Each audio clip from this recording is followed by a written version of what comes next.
Bonjour amateurs de savoir inutile. Aujourd'hui, je vais vous raconter une petite anecdote.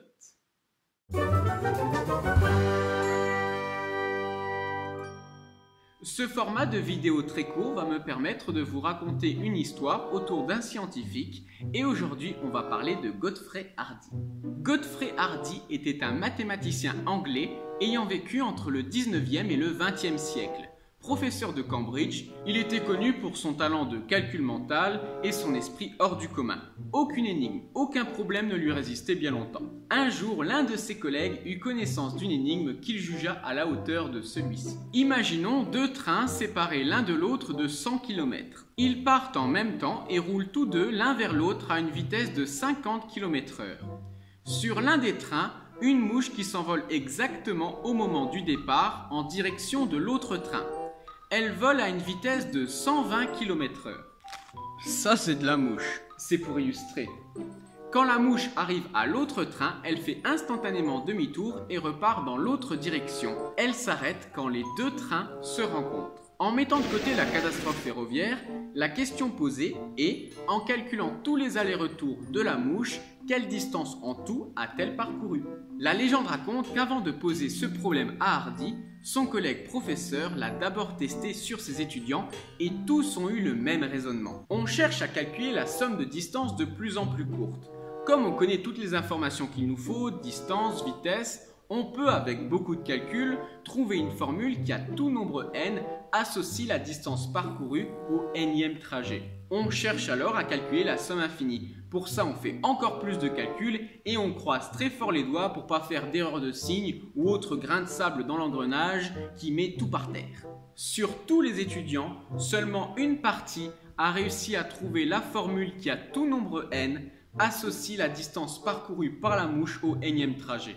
Une plus petite partie a calculé la somme infinie et seulement quelques-uns ont réussi à donner un résultat correct. Toute une bande d'étudiants mathématiciens pour résoudre un problème qu'on croirait sorti d'un livre de primaire.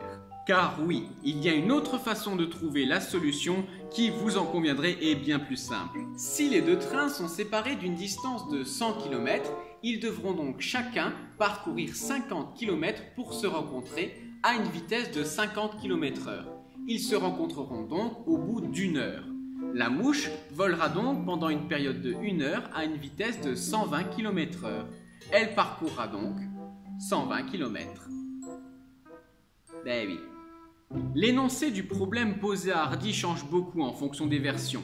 Ça peut être de trains, de vélos, de voitures, ainsi que les valeurs au niveau des distances et des vitesses. Je les ai personnellement changées pour simplifier les calculs. Mais le principe reste le même. Laisse-moi deviner.